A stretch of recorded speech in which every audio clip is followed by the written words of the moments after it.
and hats. And the great thing is you can earn a spot at the table as a most engaged patron to earn a seat for lunch with President Catherine Brooke. So that goes to all our most engaged patrons at the end of the semester. So I'm going to give you just a few minutes to scan this QR code and check in, and we'll get started officially in just a few minutes.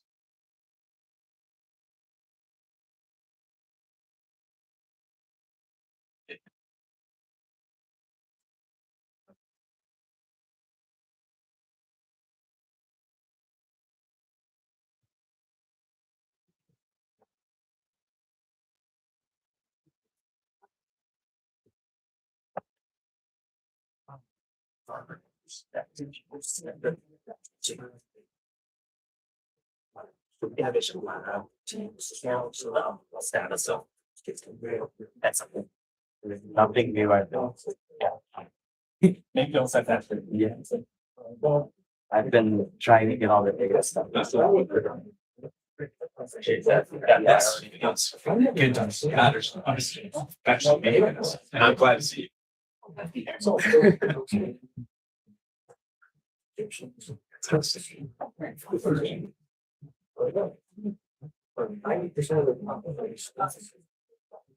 Hi guys, welcome. Come on, grab these. Get started in just a couple minutes. 4 inches.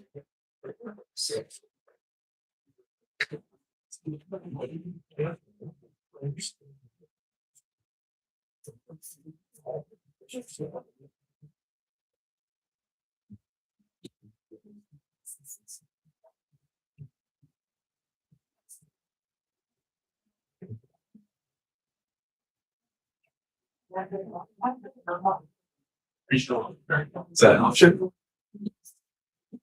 That's you. That's it.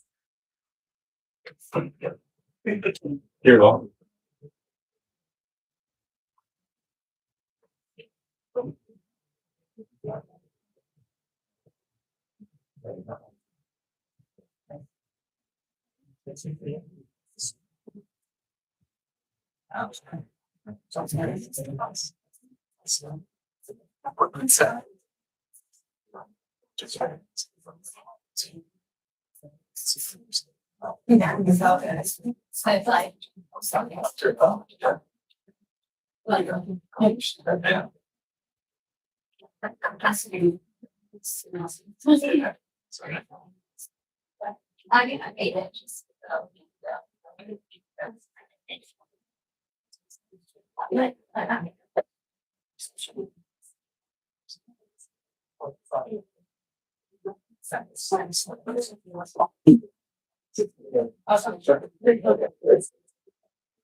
All right, good afternoon, everyone. I'm Brandon Hennessy. I'm the director here at the Hub. It's such a pleasure to see new and familiar faces this afternoon. Before we get started into today's topic talk, it's kind of important to set the stage.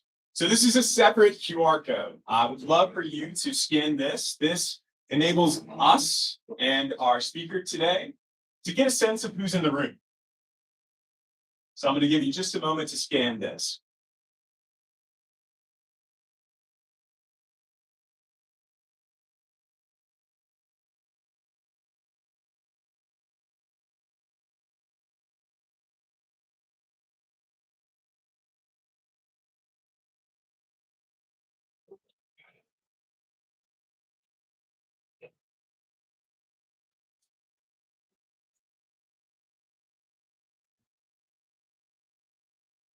All right, I see a lot of collective head nodding and eyes up on me, so I'm assuming that you're ready to go.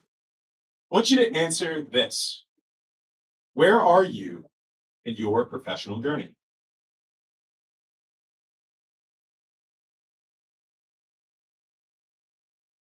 So right now, it looks like we have a heavy majority of students starting to round out into some folks who are in their mid-career and those who are retired and giving back of their time.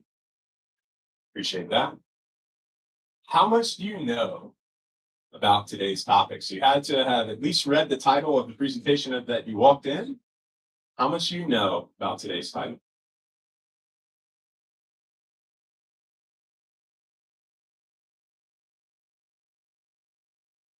All right. Seems like a pretty even split of not too much, kind of new at this thing, to now increasingly more that they know the basics.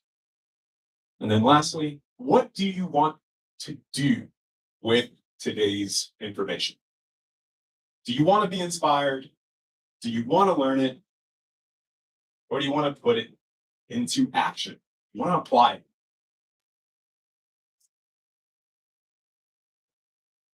All right, so we have a little bit of folks just trying to learn it. Some people are just curious, they're wanting to be inspired to take their next step, and then most of you are gonna take the next step. So without further ado, I'm gonna hand things over to Graham to introduce our speaker. Thanks, Graham. Thank you, Brandon. I'm excited to see so many of you are looking to apply this, and as luck would have it, we're going to get to do that in the presentation today. So it is my pleasure to welcome Paige Edwards. She's another William & Mary alum, and keeping with our practice of having alumni who have more than one degree from the college, Paige has a major in psychology and a minor in econ. So we always have these really interesting mashups. Paige now is a senior consultant with Alera Group, and she works with organizations on complex insurance and benefits solutions. She spent nearly 3 decades in sales, building relationships in really highly competitive environments. And along the way, she became a top producer. And she did that by developing an overlooked, and I think it's fair to say, an underdeveloped skill of listening. So that is the topic of today's conversation, the power of listening.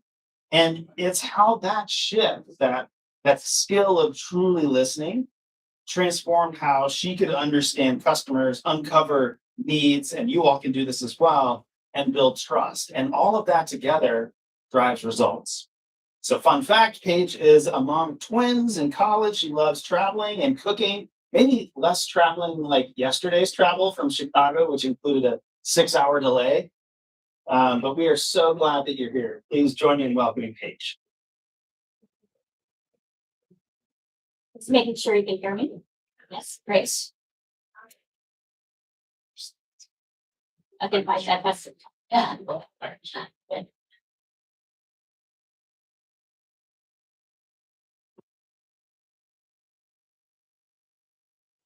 Great, thank you. So, as Grant said, I'm going to talk today about the power of listening. I was actually recently here at Women's Weekend and was talking to some of the staff, and they asked me what had been the cornerstone of my success. And when I really sat down and thought about it, it was after I got my master's in counseling. I also have an MBA. I would say my undergrad and my MBA are from top schools. My master's of counseling, you've never heard of the program, but it's what I use the most, and it's what has gotten me the first. So we'll talk a little bit about how trust, influence, and results are built through listening. I'll give you a little bit of my journey. I did graduate from here in 91 as a psych major, econ minor. I had no idea what I wanted to do, but when I graduated, it was 1991 and there was a recession. So I had 2 job offers. One was Teach for America in Oakland, California, making $22,000 a year. And the other was to work for Unum Insurance in Charlotte, North Carolina for about 28. So the decision was not difficult for me at that time. The family was still in Virginia and I wanted to be close. I took this job because the guy that interviewed me said you'd be good at it. But I thought, there's no way in hell I'm selling insurance for the rest of my life. This is going to be like a 2-year gig. I'll get some money saved and I'll go get a master's. And what turned out to be the case was that I was fairly good at it. So after 5 years, I got bored with it and decided to go back and get my MBA, thinking that would be the end all be all to my next career move. But what I found was I just ended up being pulled back more into individual contributor and sales roles. That's how I preferred work. So for fun, on the weekends, I decided to get a master's in counseling. It was just sort of on a lark, thought it would be interesting. And what happened was I'd been a sales executive at that point for about 15 years. And I had done very well. I would say I was usually in the top 10% of my class, and I always qualified for the trips that the company would provide, but I wasn't by any means number one. Right after I got my master's in counseling, the next 7 years in a row, I was number one in the United States for Prudential. And it's really the only thing I can attribute. And nothing else changed. I just learned how to listen. So I think, sometimes we think about, I've done 2 entrepreneurial gigs, by the way. I've done a pure startup, and I've also done a startup at Peloton within an organization. And what I can tell you is that this is the skill that always gets me through.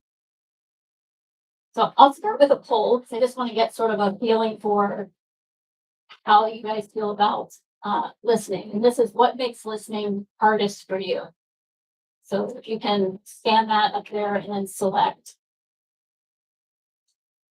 Give you a few seconds for it to come out.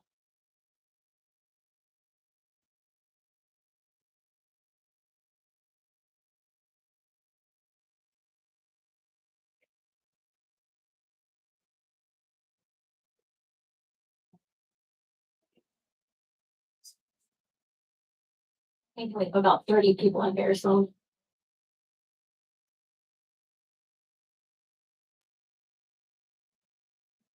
All right, so based on where this is now, it looks like there's 2 key areas. Wanting to fix the problem, very, very common for anybody in an entrepreneurial role or sales role. You've sort of been taught what you have to sell and you're ready to go in and pitch it. And I think what goes along with that is you're thinking about your response. So it's really tied into, I want to fix the problem and pitch. So you're not really listening, perhaps when somebody's giving you some good information about what you're there to talk about, and you are kind of in your own head about what you're going to say. This is one of my favorite quotes. And this is what I think I see the difference between my career pre-counseling and post-counseling. People will forget what you said, people will forget what you did, but people will never forget how you make them feel. And I would say, if I'm being completely candid, that the way I probably made people feel prior to getting my degree in counseling was a little bit bulldozed, a little bit aggressive, a little bit demanding, just sort of super competitive and win at all times. And once I got this degree, I realized the importance of listening and of making somebody else feel heard. And so that always sticks with me, just something to think about. Maybe if you're having an interaction with somebody in an entrepreneurial way, just stop and ask, I wonder how I'm making this person feel in this moment. It's a little on the soft side, but it does matter. So some common pitfalls when you don't listen is that people will disengage. The minute somebody, I always liken it to marriage. I'm sure most many of you are married. The look on my husband's face when I'm speaking to him and he's not really listening, and it's one of these, and you just know they're not listening, they disengage. You should be able to see that in the room, and that will happen when you don't make people feel heard. Clients will resist, conflict can escalate, and definitely deals can stall or fail. And so I think, for people that are in the entrepreneurial space, this can be a deal killer. But the reality is, in my view, as I said earlier, listening is a strategic advantage. Don't think of it as a soft skill. Think of it as a strategic lever. So when you listen well, it reduces your need to have to sell or to persuade, because you're hopefully getting some really good information and able to kind of use that to tailor your response. You can reveal real objections or constraints that somebody might have. You can uncover emotional drivers, and that is so often at the heart of why somebody does or does not invest. It's something emotional. You can identify their real priorities, which aren't often stated, but that can come out through the discussion. Building trust faster than expertise is what's important. And then hopefully your conversation turns into collaboration. So this has been really common for me. I do a lot of what we call finalist meetings, where I go and I pitch the insurance program that I'm offering. And instead of coming in and going, oh, we do this, we do that, here we have this, we have that, I do my research about the client, and I come in and I say, I understand that your biggest pain point today is X. Is that accurate? Ask for feedback, and then talk about ways in which we might be able to address that. So as opposed to just, I used to call it product puke, where people just come in and say all the stuff without listening. So I think we kind of saw this earlier with our answers, but most people don't really truly listen. Instead, they're waiting to respond. They're planning their pitch. They're defending a position, or they're jumping to solutions. So I just challenge yourself when you are doing something with your entrepreneurial pitch to stop and ask, am I truly, truly listening? So what changes when you do listen? Trust is built. That is key to accelerating everything in business. Some of the positive outcomes I see are just faster alignment and collaboration, cuts down on meeting times. cuts down on miscommunications, resistance will drop, and then people tend to tell you more. You get access to the real problem faster, so again, saving time. I think this one's really important. So often, I think we all know that the person you initially pitch to may not be the final decision maker. You're going through a gatekeeper. If you want to do a good job and get to the decision maker, you got to get through the gatekeeper. So if you can get there faster, this can help, and quicker decisions. All right, so this poll, which I might have to hit start. Let's see.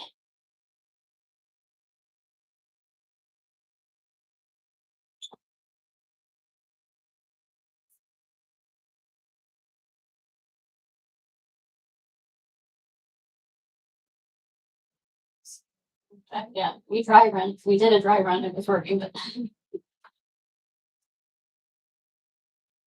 There we go. All right, please answer this question in the context of the business world, not your spouse or your home. Do you believe you are a good listener in the entrepreneurial world?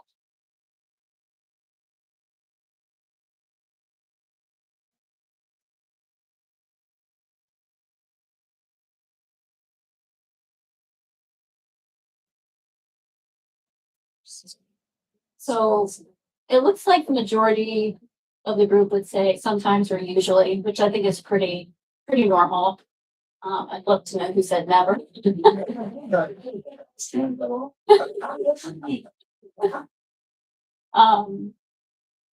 one of the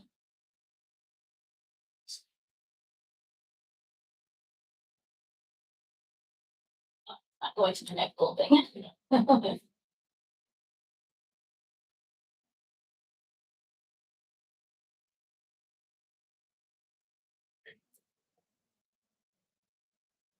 Yes.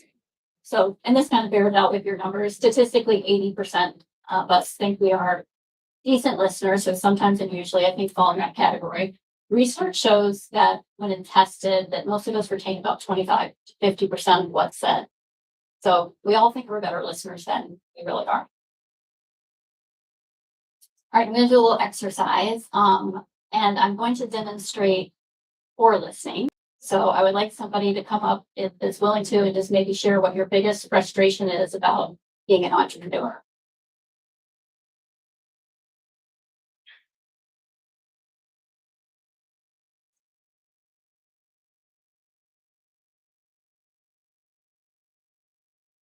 My biggest question.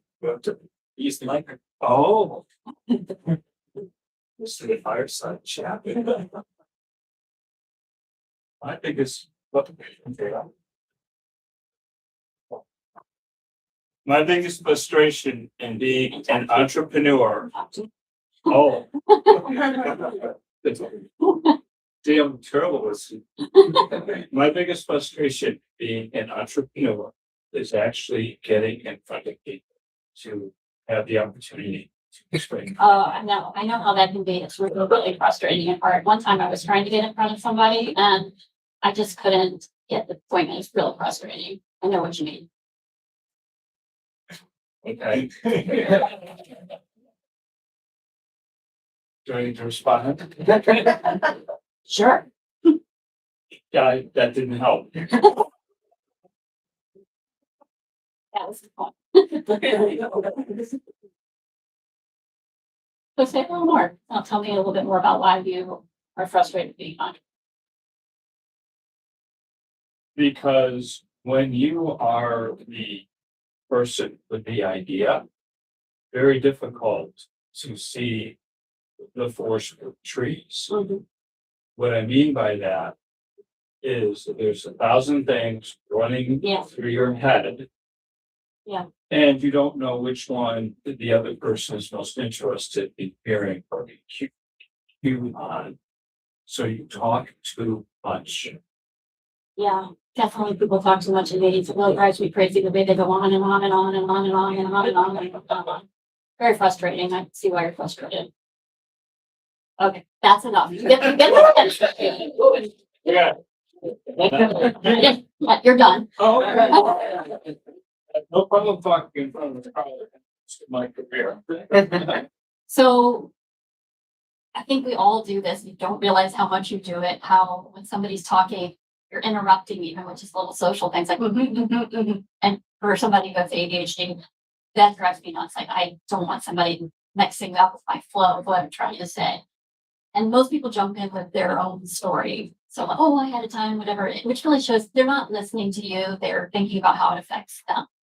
So I just wanted to demonstrate that just to show it's kind of a blatant example, but how it feels. It's very uncomfortable. And his reaction, I thought, was actually purely honest of like, all right, well, what do you want me to say? I love that actually. So here's what great listeners do. They listen to understand. So I was not listening to understand what he had to say. I was listening to tell him about my experience, thinking about what I wanted to talk about. But if you truly listen to understand and not to win, don't go in with the mindset of like, I have to win something here. You can think win-win, but you're truly trying to go in with the feeling of curiosity. Just try and understand where they're coming from and understand this before you try to influence. So I ask a lot of questions. The broker that just hired me for the current job I'm in was a broker of mine for 15 years. And the biggest case I ever wrote was with him. And at one point I was asking questions so I could be prepared. He goes, "You're asking too many questions," he said to me. And I said, "Well, I want to be prepared. I want to make sure I show well for you and I show well for the client because you have enough information." And I said, "Brian, wouldn't you want the client to know that I cared enough to kind of get to know them to come in?" He goes, "Okay, fine. What are your last few questions?" And then that's it. I'm done. So just that being willing to ask the questions. That was a finals meeting I walked into. Had not written business with Brian before. He had a buddy who he played golf with. He was planning to swing that business too, but the client picked us because and addressed their needs, and the other one came in and just did the product too. Being able to read the room is really important. And we're talking about listening today, but I'm talking about listening not just with your ears, but with your eyes.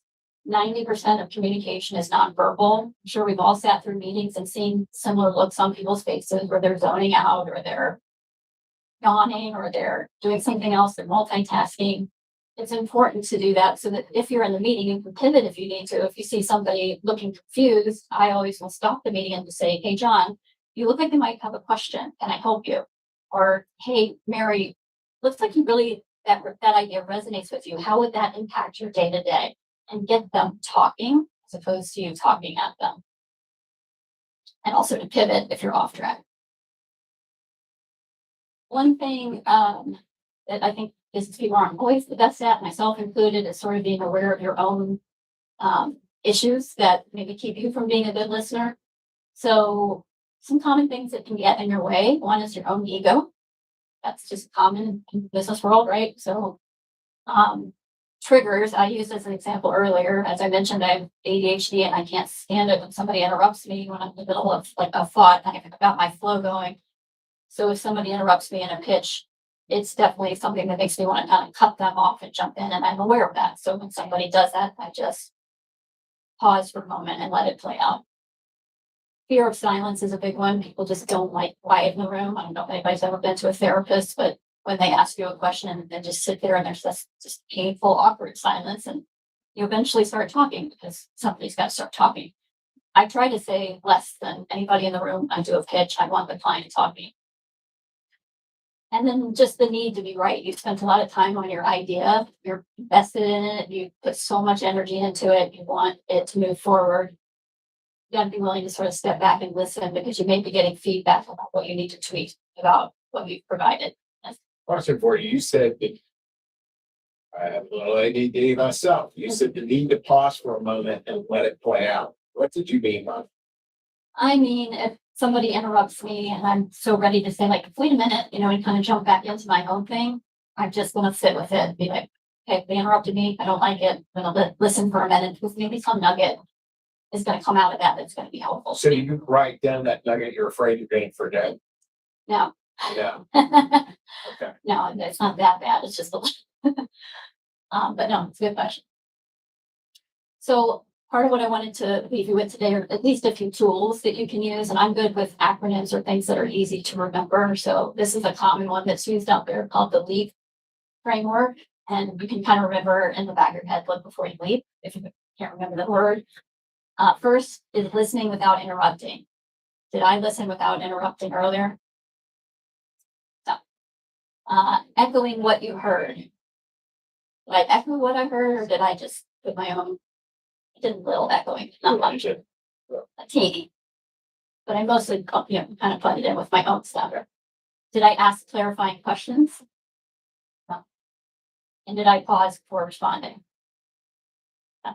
Just kind of interrupted, right? So these are things, again, you should be listening without interrupting. Share back what you've heard, because so often what we think we heard is not what they meant. And it gives you the opportunity for them to correct you in that moment so that you don't go down the wrong path.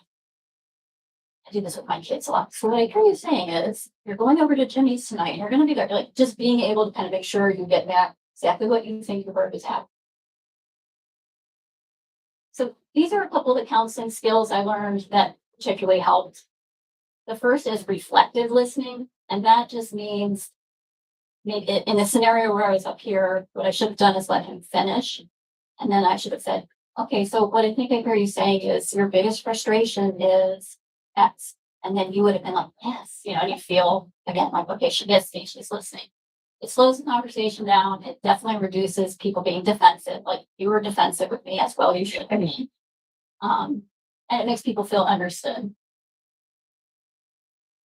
The other is normalizing what somebody says, but without minimizing it. So, somebody's complaining about a problem they have today. That makes sense given all that you have on your plate. They're going to acknowledge that you're acknowledging their emotion or an objection they may have raised to your offer. It doesn't mean you're agreeing with them. I think this is important, but it demonstrates that you're hearing them. That I think just helps a lot in personal life too. You don't have to agree with the person you're talking to about what the topic is, but you want to show that you heard what they said.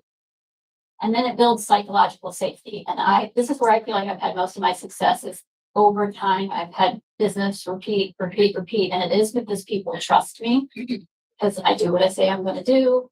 If I think my product is not right for them, or maybe our company's going through a poor service period and I know we're going to mess it up, I have literally walked away from business saying, this is not the time to place this business with me. It will not go well. So building trust over time, I think, makes your sales, your business exponentially grow.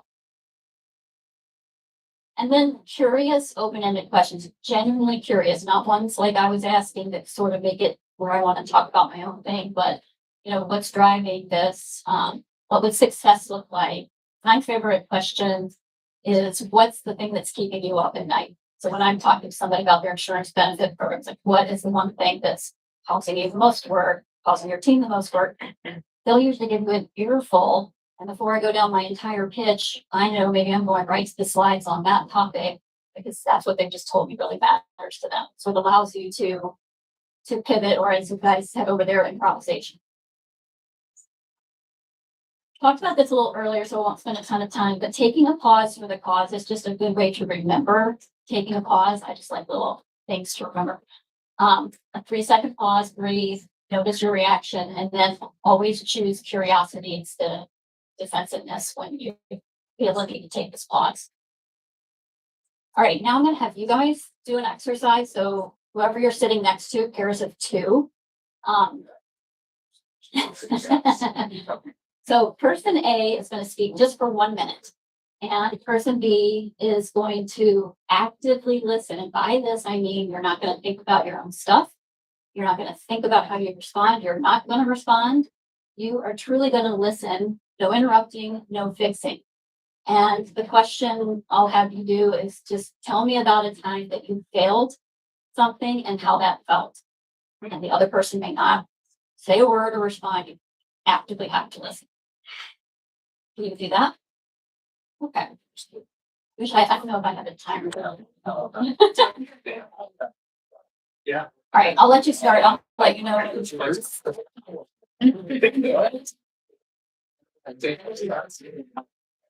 Actually,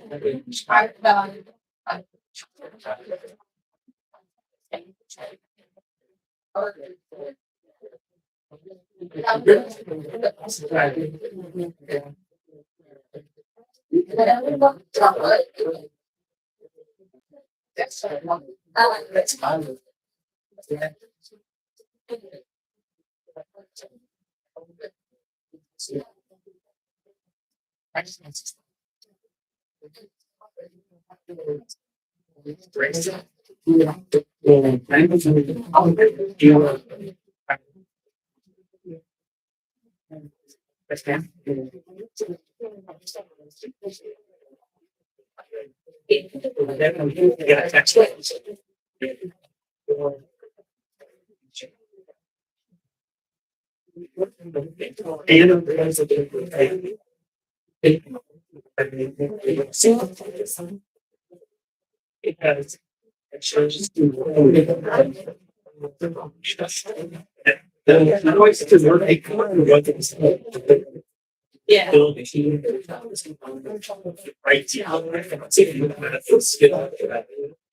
You can start to wrap it up.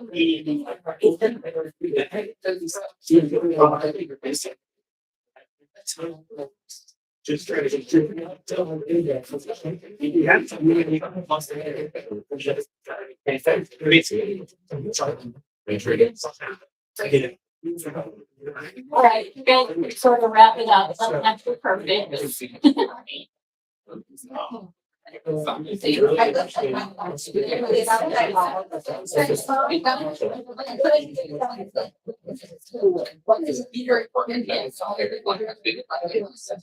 All right, I'm gonna bring everybody back to the board. Show me your listening skills. So for the people that were actually talking, I'd like a few people to just raise their hand and say, how did that feel to have somebody truly listening to you purely? Felt good. I'm in a case because I have failed many times. But it's nice to have somebody just sort of sit with you and listen. This one was very emotional for them, I could tell the whole time, just leaning in and talking about it. It's kind of a rough memory. Right. And what a gift to give to him, Yeah. to truly be with him and let him feel those emotions. Yeah. Versus interrupting like I did, where he kind of just gets defensive, right? He asked a very good question at the end of it, too. He asked me what I learned from this. Anybody else? And it doesn't have to be a positive experience. Sometimes people will have some destructive things to say about how it feels to be truly heard. Well, I was just gonna share, actually, we're already friends, so we know each other a while, but I love, Innocence. She's very intent, she's just a very good listener, she's good eye contact, just encouraging me like, I feel like I can have a good conversation. And I had shared this earlier with her before, but it kind of led me to wanting to know. She has some good questions about, understanding process stuff. Right. And so I do hear somebody saying that there were some questions asked, which truly like this first exercise is supposed to be like, no question. Only when they ran out of words. Yeah, but then you're done. But that's okay. I mean, that's okay in like real life. I'm just trying to get people to sort of see what does it actually feel like to just be heard and also to have to sit there and say nothing, which is hard. I sat there and said nothing. I didn't say none of the little filler words, but I made good eye contact, shook my head. But obviously we weren't supposed to say anything, but there was a time where I honestly needed to ask a question to be able to listen with clarity because I was confused on what she was talking about. So therefore, like in that sense, I feel like that is when I kind of like wait, just for clarification, this is what you're trying to explain. If not, then you will get lost and not listen because now you're confused. Yeah, it's not a perfect science, but if you can give somebody the space to kind of complete their thought and ask the question at the end, like it seems like some of the groups did, that's the ideal. Yeah. Did anybody find it uncomfortable to have somebody really intently listening to them? A little bit. I think sometimes when I'm talking or like normally when I'm pitching or teaching, I'm reading the room and I will adjust what I'm talking about or what I choose to say next based on what it seems like how the room is perceiving it. And I can tell you were actively listening, but I couldn't also tell, like, should I go down this story more? And so I felt like it was a little lost and like, what should I say next? And Because that's it's not not, like, yeah, and that's not uncommon, but the beauty of that, if you think about it, is because he wasn't directing you where to go, you got to share what you wanted to share. It wasn't influenced by a Yeah. naysayer in the room. And I think it's uncomfortable for a lot of us.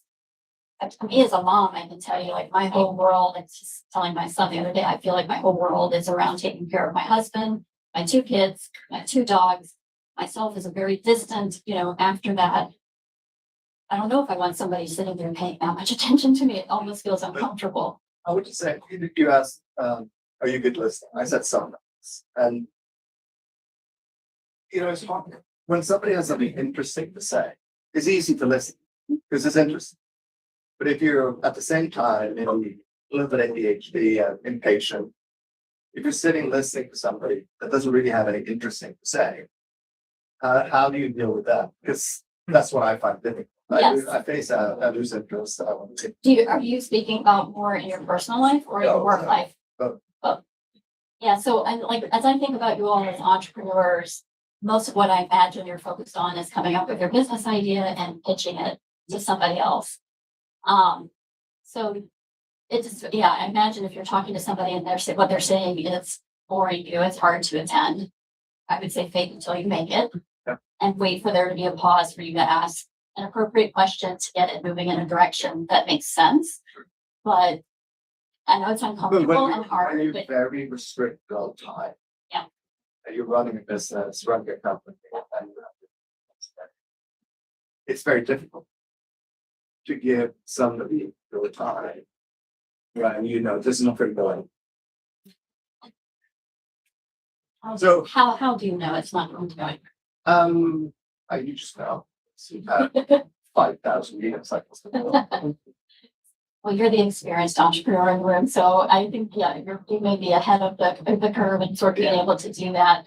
And you have to decide when you want to have someone feel listened to. If it's somebody you're trying to pitch to or get a deal from versus an employee you're doing performance review or giving feedback. Those are different things. And we're talking about really kind of pitching your idea and trying to get someone on board. So usually in those situations, you have a vested interest in trying to make the meeting interesting or trying to get them to be interesting, even if they're a little boring.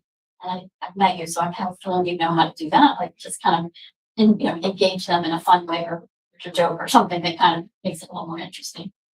One of the things I've been able to do in a situation like that is from the very beginning, to be my second meeting later, is what do you want to get out of this meeting?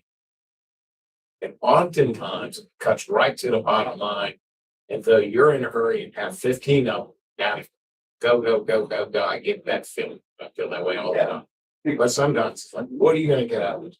Yeah, What do you want to get out of it? because sometimes you have to put it, you haven't actually taken advantage to that somebody else's brain. So, What do you think we should get out of this meeting? I mean, it always can be twisted. You had a question? But I get your frustration. Oh my gosh, this person's so boring. I mean, how can you get them? yeah, See, I'm not per se an entrepreneur, but I see this helping me. Number one, I'm a supervisor. Also, I'm a friend who, if a friend of mine wants me to listen to something, I want to be the type of person that's going to sit there and truly listen to what they have to say, and try and respond to what that is. Also, if you look at it, if I'm hiring somebody, you're talking about pitch, right? So I'm thinking of this in that perspective also. If we're trying to find a specific individual that we want to hire for a position, I'm looking at it from those different areas, which I think is fantastic. Yeah, and really this entire day, we cover all areas of life. I want her to go next, but she's been trying for a while. Yeah, what I experienced and also what I heard at the end didn't understand my problem.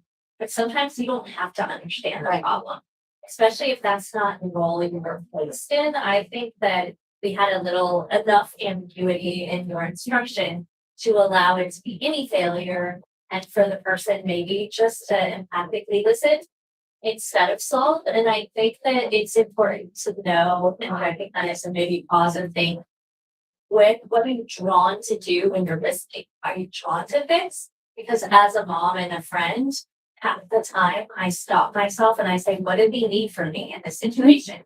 What's the best path forward? Is it just to listen? Or do they want me to fix? Or do they want advice? Like, what is the appropriate? And this is something I actually heard of moms in the room or dads too. When my kids come to me with a problem, I ask them again, do you want me to just listen or are you looking for help? 9 times out of 10, they tell me they just want me to listen. And then sometimes after I've just listened, then they'll ask for help. Yeah, well, I was said, I understand. That's sometimes the most effective feedback. Family situation, I have a wife and 2 daughters. Often this is, because instinctively you want to find a solution to the problem, And they don't want but often that is not the case. They just want to hear, I understand. And that is a very effective form. Yes. So my husband is a psychologist. And so unfortunately, all day long, all he does is listen to people complain. So he's made it very clear when I come home from work, he doesn't want to hear a thing about anything that's going wrong in my life.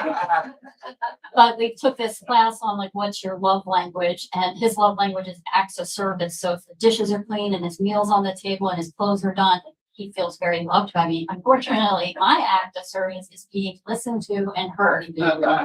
And so I save it very sparingly, but occasionally I will say to him, and he knows this means I really need it. I'm like, I know you don't want to listen to my problems right now, but I need you to give me an act of service for about 10 minutes. I just need you to focus. You can even fake it. I just need you to seem like you are listening to me, because half of how I work things out is talking them out, and he'll do that for me. So sometimes you just have to ask for it. All right, I do want to switch back and try and maybe make it a little shorter. Do we have time, do you think? Or, okay, and what I was going to say is do the same thing, but for the person that is now listening, at the end, echo something you heard. Don't ask a question, no questions. Just echo something you heard at the end. And so try and make it a little shorter so we don't run short on that.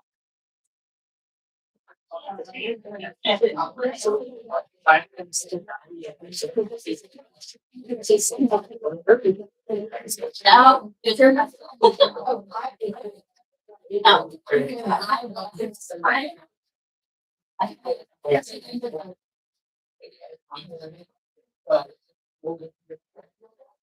right, so. That's it, I'm all for they say.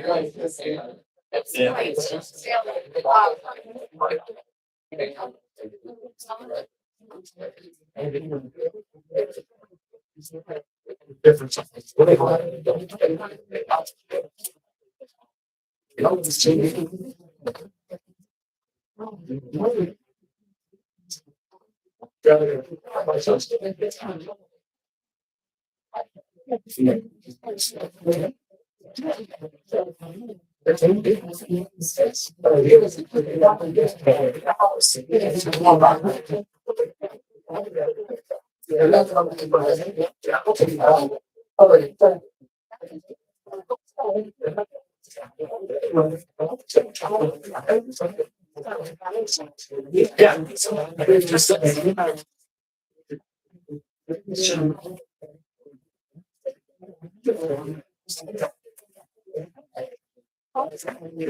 Okay, if you haven't already echoed back something you heard, to be a good time to you can stop the echo back.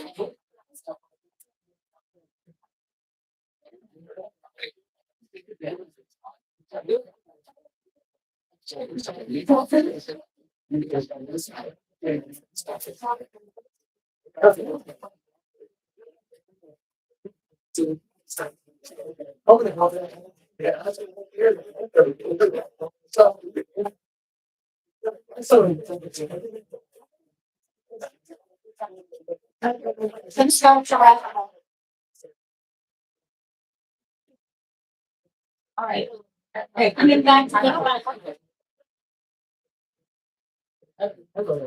show me here. All right, so yeah. All right, so for this one,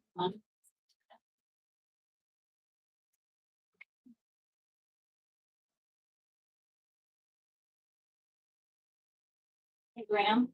Graham. Oh. No, we're doing our dry run, but it's not good.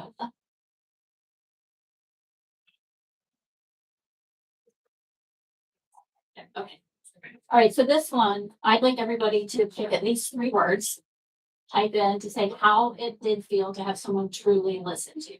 And it can be positive or negative, that's not going to be a positive necessarily.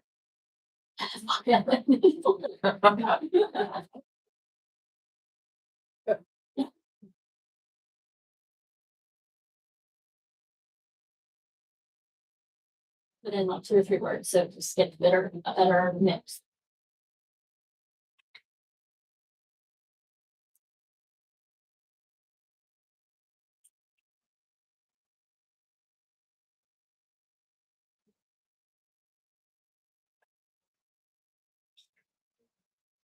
So a good mix between good and awkward.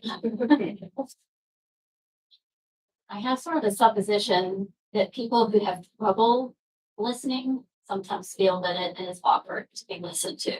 So if you said awkward, would maybe reflect on, is that because you have trouble listening yourself sometimes?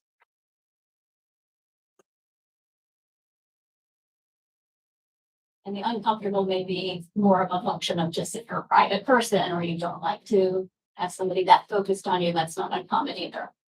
But anyway, I see a lot of good positive words too. Understood, heard, comforted, encouraged, engaging. But you can kind of see from this example how if somebody was doing this with you in a meeting, you might feel a little more trust with them if they seemed like they were genuinely listening to you. Oh yeah, just a little trick. Okay, so before I play this, has anybody in here raised your hand if you've seen the movie Air, the Nike shoe story? Hands full. Okay. For those of you who haven't seen it, first of all, you should watch it. It's really great. And I think it's on Amazon Prime at the moment. Could you spell that? Air. Air, A-I-R. Just Air. Just Air. This is the story of how Michael Jordan got his first Nike shoe deal. And a little context to set here. If you're paying attention to this whole process in wooing him, you would know that his mother is the one who's in charge. He's not talking. The mom is doing all the negotiating. The dad is sort of window dressing. She is the decision maker. And so what I'm going to show you is 3 pitches. One was Converse, the other one was Adidas, and the last one is Nike. And what I'd like you to do when you watch it is look for opportunity, look for things that didn't go well, like are they reading the room, body language, dressing the right people, whatever. So watch this, and then I have a couple people just maybe say what they see, and then I'll share my thoughts.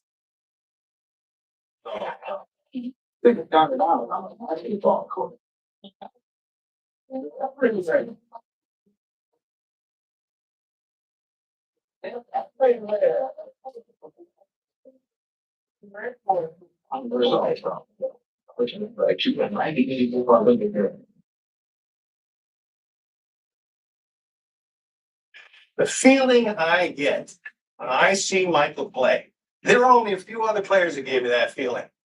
And those players are here at Converse. And it's that simple. Michael, we're going to treat you like our superstar before you even set foot on an NBA court.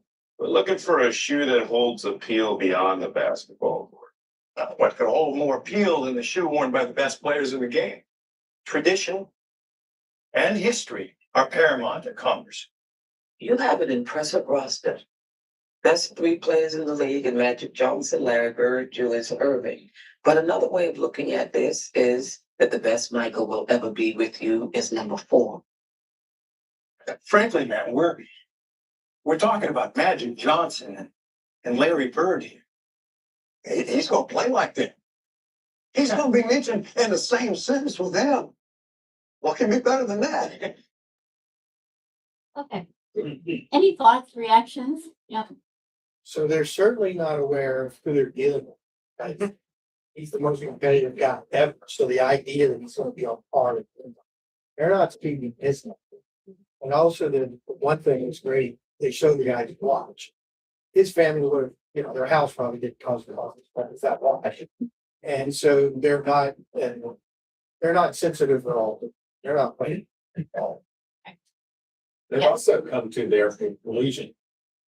And it seems like to me, they're just gonna keep banging the same drum without having any information as to what really motivates her to get, or we get it done with her. Perfect example of listening to pitch, right? Right.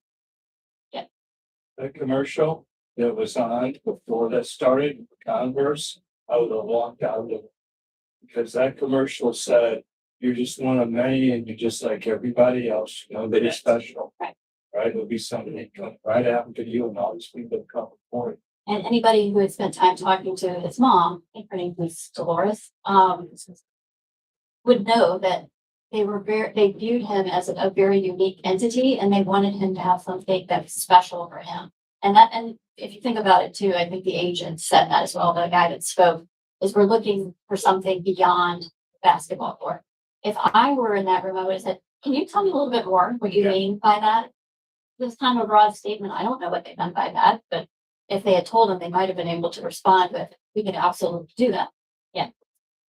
The gentleman in the yellow tie, he has this exact same smile on the entire conversation. And when Mrs. Jordan says, hey, this is what I'm thinking, he's still smiling and still like completely speed bumps over her concern there. And I get when you're a salesperson, you want to maintain some kind of confidence. You want to still, but to me, it seems like that's another sign of not really listening to anything she has to say. If he's just, it's the reading the room thing you mentioned at the start of the presentation. Right. She's also brilliant because that's a room full of successful people and successful players. And she's seeing bigger and further than they're seeing. They're locked into right now, and she's looking down the road. And not many people can do that. I think that they're sitting there, thinking that it's inconceivable. They'll say no. So is that ego getting in the way, they think? They're not even selling, but they think it's. I think it's a done deal. Yeah. And you can feel that. So I talked about the power of the pivot and how important that is in business. And you guys, I think, might call it improvisation, but the ability to read a room, read the body language, listen to what people are saying and pivot if you need to. This is sort of where they missed the mark. You guys hit most of this, but I said a room full of unrelatable executives, wearing Rolexes. They all are of a certain race and gender. And they don't address the mom, right? And then they basically two questions were brought up, one by the agent, one by the mother. And both times their response was, what could be better than this? I mean, that's like the definition of tone deaf when somebody has given you this gem of what they're looking for. And so I think they missed opportunities to pivot and explain how they could make MJ stand out. Yeah. Sorry about the graphic that starts this one. So, on behalf of sales family, we wish to welcome you in Germany and also thank you for making the excruciatingly long journey to come and see us. Yes, thank you. Michael, you're the next generation. You don't want to be grouped in with magic and bird. You belong in our stable of athletes. You won't see this style anywhere. Those are all leather. These are only options for the shoes. Well, the NBA has rules, but we have options, yes. And I know this is a family business, but who makes the final decision? Well, unfortunately, the family has suffered a tremendous loss. Kate is calling the shots now. Yes, that's right. It is a collaborative, so. Ja, und am Ende muss ja jemand die Entscheidung treffen, ne? Ja, am Ende Decision. muss ja jemand die richtige Entscheidung treffen. All right, thoughts on that one? This thing's. Where do you start, right? Like you said, 90% it's not wrong. I mean, they're screaming, we don't get along because we decided who's in charge here. Yeah. So if I'm ever in a business meeting and two people across the table like that started speaking on that, we can talk. Yeah, it's the height of rudeness, really. It's unprofessional, it's rude, And the theme underlying it is there's clearly a man in the room who feels the woman is going to need some assistance from him. And again, if you've done your homework, you would know that mom is in charge of the decision. So that's not going to rub off well on her.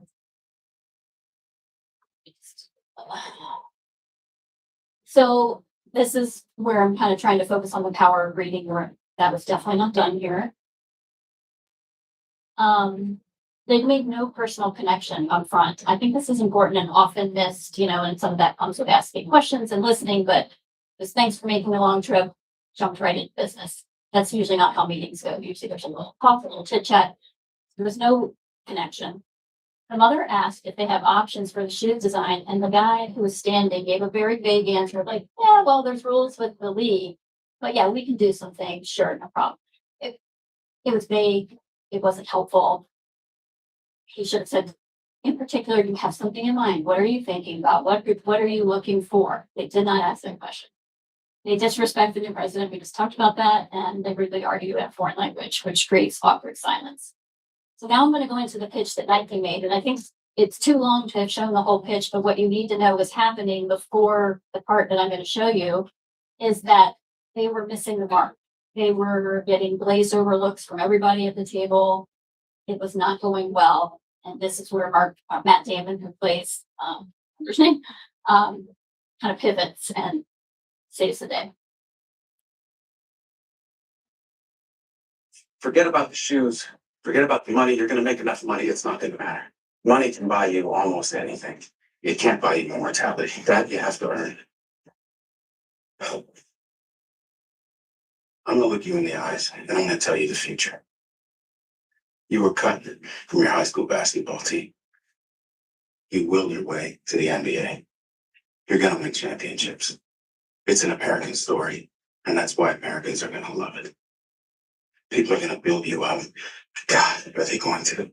Because when you're great and new, we love you. Man, we'll build you into something that doesn't even exist. You're going to change the fucking world. But you know what? Once they build you as high as they possibly can, they're going to tear you back down. It's the most predictable pattern. We build you into something that doesn't exist, and that means you have to try to be that thing all day, every day. That's how it works. And we do it again and again and again. And I'm going to tell you the truth. You're going to be attacked, betrayed, exposed, and humiliated. And you survive that. A lot of people can climb that mountain. It's the way down that breaks them.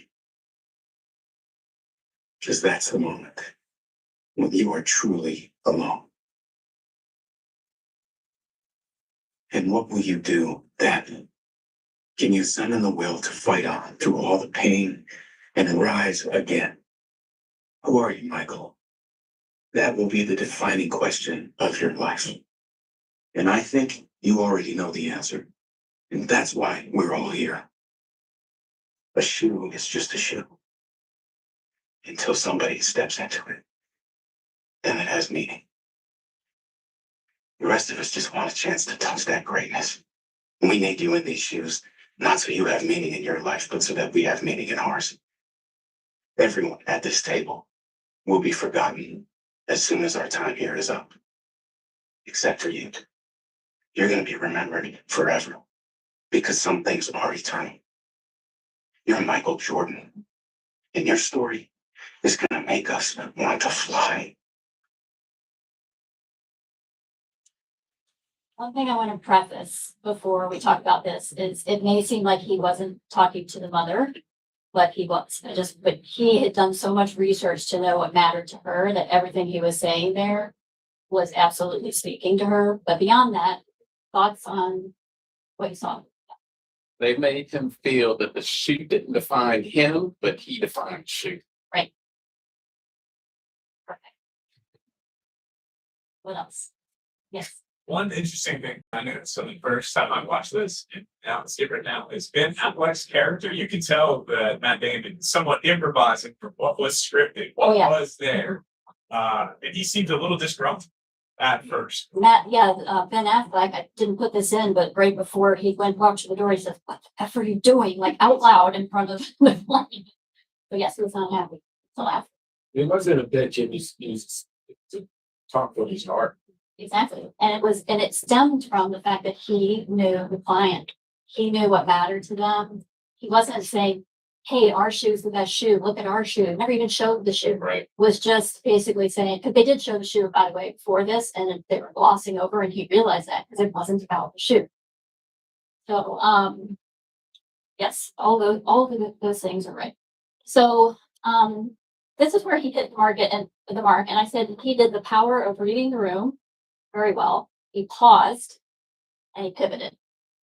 If you can learn to do those three things in a meeting and just pick up these three skills from today, we will see improvement, I believe, in your success.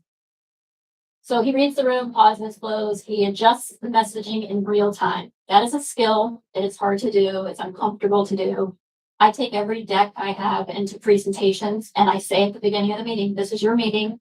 I have a deck here to guide us, but wherever you need to go or want to go, that's where we're going to go. If I don't have a slide for it, we'll just talk about it. If I have a slide, it's number 30, which I don't ever have that many slides, by the way, I go to the slide.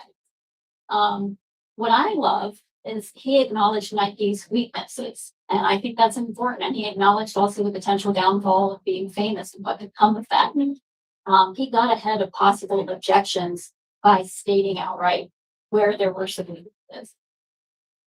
He recognized the mother as the decision maker and focuses on what the mother values, which is her son's work, even though he was speaking to Michael, which I still think was kind of smart because Michael hadn't been spoken to in any of these things, and it is ultimately his shoe, but it was done in a way to recognize what the mother cared about her.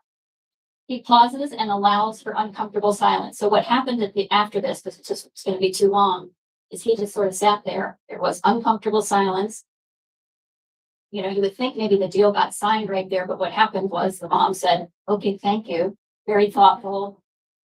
I'll give this some consideration." And then the guy that was the agent on the way out said, touching speech, basically. So you could tell it hit him, but there was no deal done. So then my next question is, you know, and this happens a lot of pitches, right? You pitch, nobody's signing the deal right there. The goal is to be the person of the three people that got in front of them asking for money to be the one that they call and say, "I'm interested in what you're doing, but I need X, Y, and Z, or let's talk." That's the goal, is to get the call. So why do you think he got the call?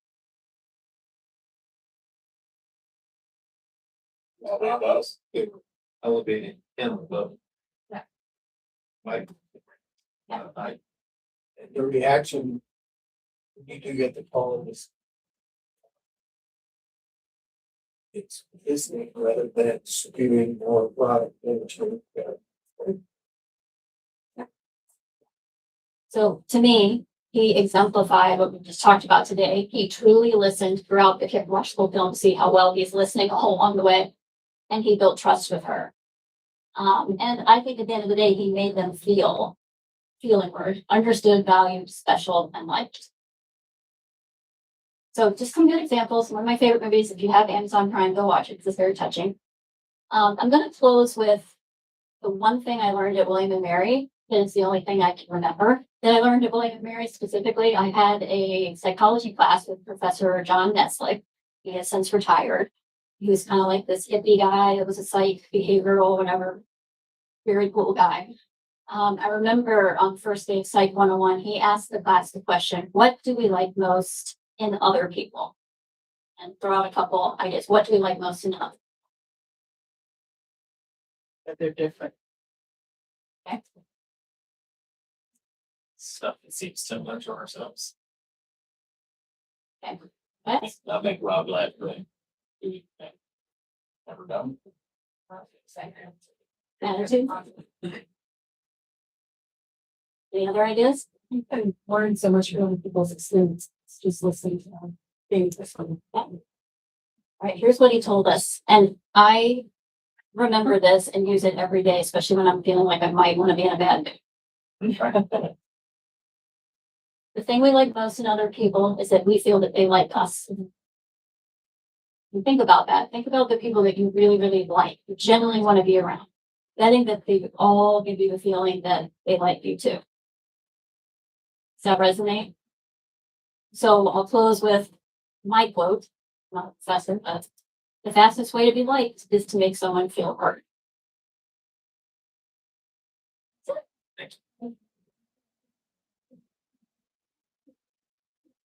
I did a little one-page handout that sort of summarizes the key points of the deck. Yeah, I do want to recognize the time. yeah, sorry. It is a few minutes after 1. The Q&A portion of these talks is often among the richest parts of the conversation. So if you have time, stick around and ask questions, please do. But if you have to give class, that's totally fine as well. We totally understand that. But if there are any questions, let's go ahead and start that, and we can pass around the microphone so that anybody who is still online can hear you. But thank you so much for coming, and really do encourage Q&A to start now. I'll throw this to the first person with question. Yeah. See somebody else. Okay, going once or twice. Talking, it does work that way. So when you come across somebody that is very introverted, doesn't open up easily, what is your favorite question to ask that person to get them to open up and start peeling the onion back? So you probably won't believe this, but I'm an introvert. People assume because I'm in sales that I'm an extrovert. I'm probably an introvert. That's a new term where somebody extroverted but really introverted. And I know there's one thing in common that whether you're an extrovert or an introvert is true. People like to talk about themselves. So I usually start with asking them something about themselves, like, do you live around here? Like, how did you get into this program? Even they don't necessarily want to try and come up with a topic or make conversation, but I would just ask somebody something to get them talking about themselves. Anybody else? Yes.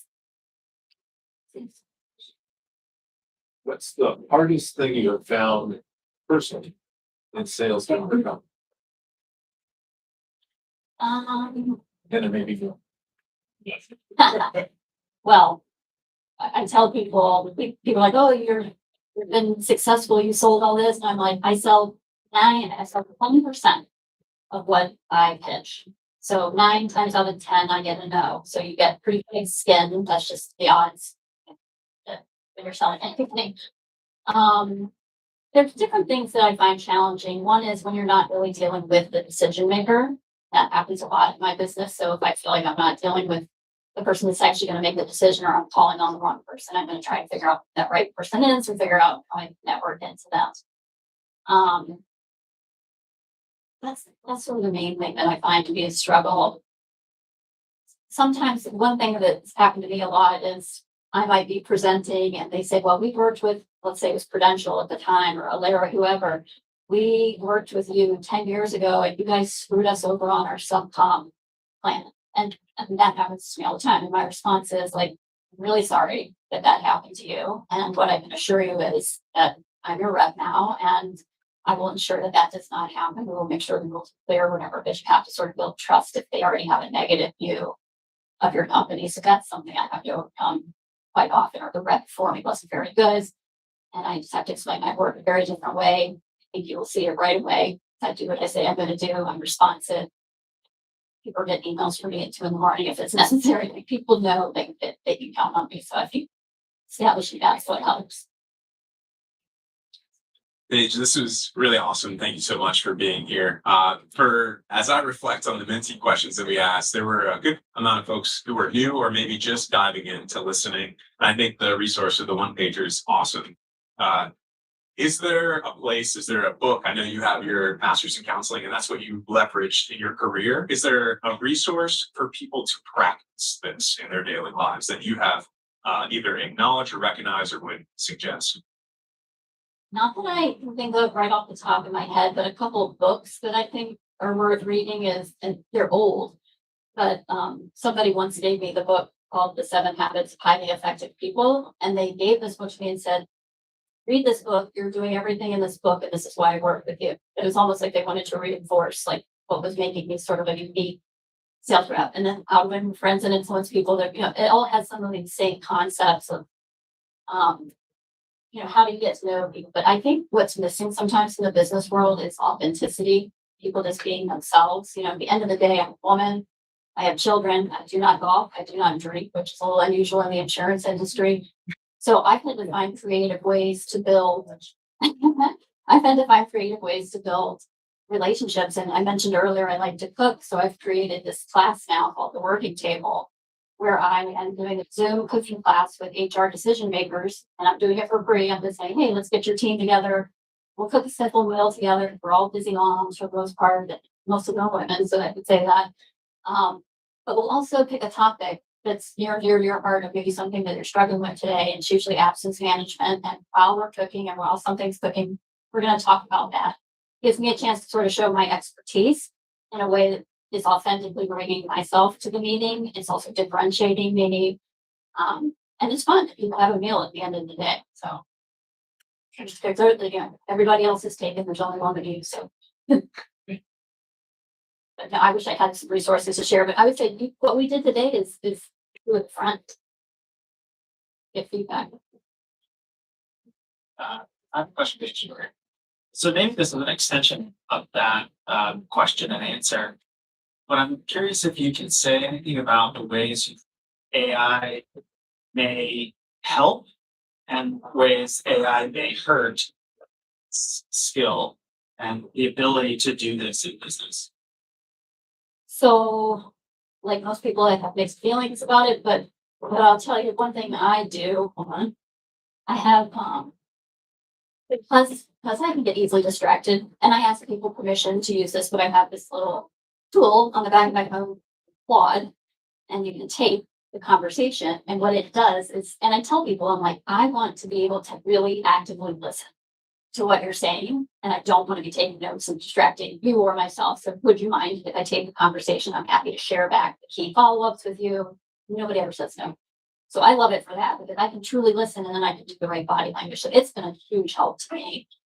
Where I don't like it is what used to be a differentiator for me in the workforce would be that I was a good writer and I could come up with my own emails. Now everybody just puts the same concepts in and everything looks the same. Tell everything then that's like generated by AI. It just all reads and flows the same way. So I think I would encourage people when you're selling to bring more of your authentic self. Use AI to inform yourself or have facts, data, logic for the meeting, but if the next person that comes in after you just put in the same question that you did, and it's not going to look particularly customized. And I do think customizing, that's also been sort of a cornerstone of my success. Like every finalist meeting I've had, it might sound corny, but if I had a finalist meeting with University of Chicago, I would have a cookie that had the University of Chicago logo. I had one with the Prudential logo. I put them in a bag together, a ribbon of their school colors, and just left it as lead line. It's just something that's just like, okay, she cared enough to take a minute to do something nice. That's me being authentic. That didn't work for, I know many of you in the room, but everybody's got their own version of bringing themselves to work. I appreciate that. So for the sake of time, recognizing it's now 1:15, I'm going to say we're going to wrap up. If you have time to stick around, if people can come up and talk to you, maybe that would be great to continue those conversations. But thanks so much for coming, Paige, and sharing this knowledge with us. Really appreciate it. Welcome.